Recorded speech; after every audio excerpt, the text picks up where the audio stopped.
तो कल मैंने आपको कथनात्मक विधानवाचक वाक्य बताया था कि कैसे होता है। ठीक है, इसमें आप कोई भी कथा मतलब कोई भी वाक्य कथन कहते हो और उस वाक्य में आप किसी की स्थिति भी बता सकते हो।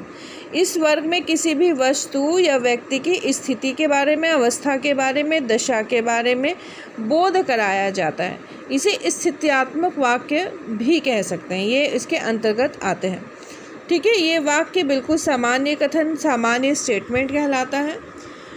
तो कुछ उदाहरण भी मैंने आपको दिए थे सामान्य और स्थित्यात्मक वाक्य के, जैसे कि तेज़ हवा चल रही है, बिल्कुल सामान्य कथन है। शीला एक अध्यापिका है, शीला के बारे में बताया जा रहा है कि शीला की क्या स्थिति है, तो वो एक अध्यापिका की स्थिति में है, पढ़ाती है। ठीक है, कथनात्मक या विधानवाचक वाक्यों के अंतर्गत जटिल वाक्य भी आते हैं। जैसे स्थिति वाक्य आते हैं वैसे ही जटिल वाक्य भी आ जाते हैं। जैसे कि तेज़ हवा चल रही है और बारिश भी आने वाली है। मेरी बहन डॉक्टर है और मेरा भाई इंजीनियर। या तो मेरे साथ चलिए या अपने भाई को भेज दीजिए। जो लोग मेरे साथ चलना चाहें चल सकते हैं, वह मेहनती भी है और ईमानदार भी है।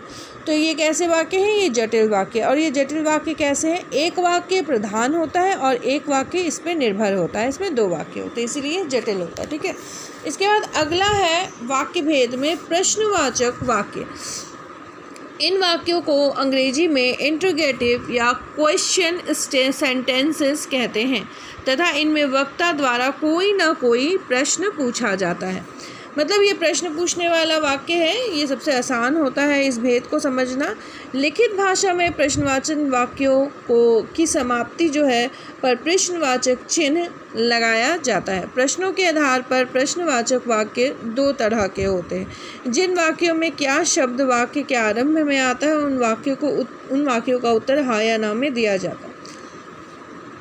अंग्रेजी में इन्हें यस नो आंसर्स क्वेश्चन कहा जाता है तथा दूसरे वे वाक्य होते हैं जिसमें प्रश्नवाचक शब्द में कब, कहाँ, कैसे, क्यों, कितना आदि वाक्य के बीच में आते हैं। ठीक है, तो दो प्रकार के प्रश्नवाचक वाक्य होते हैं। एक तो क्या होता है, बाकी कब, क्यों, कहाँ, कैसे, ये सारे वाक्य। ठीक है, तो इसमें भी देखिए एक जटिल हो जाता है, एक सरल हो जाता है। ठीक है, हाँ ना उत्तर वाले जितने भी प्रश्नवाचक सरल तथा जटिल वाक्य हैं वो आप इसमें देख लीजिए। क्या आप खाना खा चुके हैं? क्या तुम मेरे घर चलोगी? क्या शीला बीमार है? ये बिल्कुल सरल वाक्य है, इसका उत्तर हाँ या ना में हो सकता है। जटिल वाक्य, क्या आप यहीं रुकेंगे और आपका बेटा मेरे साथ जाएगा? क्या तुम मेरे साथ चलोगी और मुझे कुछ दिलाओगी? क्या शीला बीमार है और वह अस्पताल में है? ये जटिल वाक्य। क्यों? क्योंकि यहाँ एक वाक्य मतलब प्रधान वाक्य है और एक वाक्य इसका उपवाक्य है जो इस वाक्य के बिना नहीं लिखा जा सकता। ये जटिल वाक्य कहलाता है। तो जटिल वाक्य के भी प्रश्न ऐसे ही पूछे जाएंगे। प्रश्नवाचक शब्द मध्य में आने वाले सरल तथा जटिल वाक्य। अब मध्य में जो आते हैं शब्द जिससे प्रश्न पूछा जाता है। तुम कब आए थे? आप किससे बात कर रहे थे? तुम्हारी शादी कब हुई? तुम दिल्ली से कब आए थे और कहाँ ठहरे थे? वह कौन था और आप उससे क्या बात कर रहे थे? तुमने क्यों नहीं बताया कि तुम्हारी शादी कब हुई?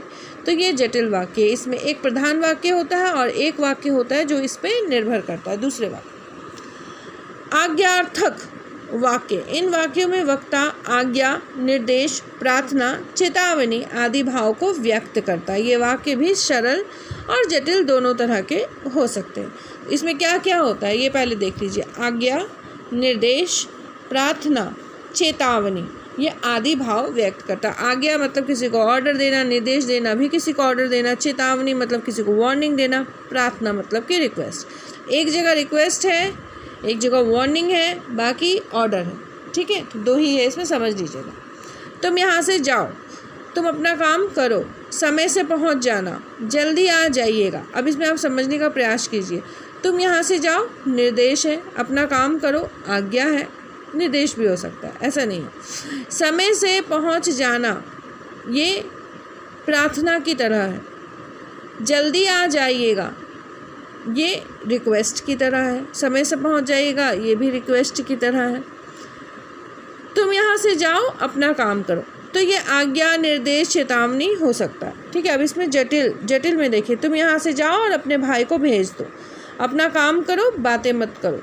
समय से पहुंच जाना और खाना खा लेना, जल्दी आ जाइएगा और किताब लेते आइएगा, ये तो रिक्वेस्ट है।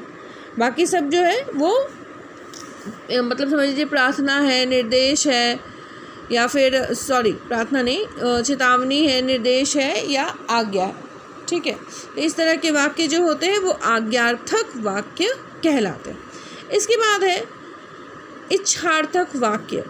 तो आज हम लोग यहीं तक करेंगे। इच्छार्थक वाक्य क्या है वो मैं आपको समझा दूँ।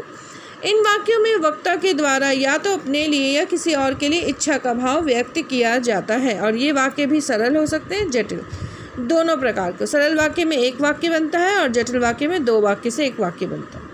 अब इस इच्छार्थक वाक्य में क्या होता है, अपनी इच्छा को या किसी और की इच्छा को प्रकट किया जाता है। जैसे अब चला जाए, चलकर खाना खाया जाए, आपकी यात्रा शुभ हो।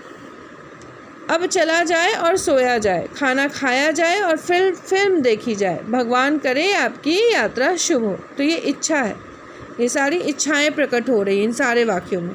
जटिल वाक्य में दो वाक्य होते हैं, इसीलिए इसे जटिल कहा जाता है। सरल वाक्य में एक वाक्य होते हैं, इसलिए सरल कहा जाता है। तो इसमें इच्छा प्रकट की जा रही है, इसीलिए इसे क्या कहेंगे, इच्छार्थक वाक्य। जटिल इच्छार्थक वाक्यों में पहला उपवाक्य एक आज्ञार्थक भी हो सकता है, मतलब इसमें से पहला वाक्य जो है वो आज्ञा की तरह भी हो सकता है। ये लग सकता है कि आज्ञा दे रहा है, जैसे कि सुनो अब काम किया जाए, आइए फिल्म देखें। तो यहाँ पे शुरुआत में जो पहला वाक्य है वो क्या है, वो एक निर्देश है या फिर आज्ञा है, और उसके बाद फिल्म देखे क्या है, वो इच्छा प्रकट की जा रही है। तो याद रखिएगा कि जटिल इच्छार्थक वाक्य में पहला वाक्य क्या हो सकता है, वो आज्ञार्थक भी हो सकता है, और दूसरा वाक्य क्या है, वो इच्छार्थक वाक्य हो सकता है। तो ठीक है, आज मैंने आपको कर दिए कथनात्मक विधानवाचक वाक्य, प्रश्नवाचक वाक्य, आज्ञार्थक वाक्य और इच्छार्थक वाक्य। इन सभी को आपको पढ़ना है और इन सभी को आपको समझना है। याद करने के लिए मैं आपको इसकी फ़ोटोज़ भेज दूँगी, फिर आप इसको याद कर लीजिएगा। ठीक है क्लास 9, धन्यवाद।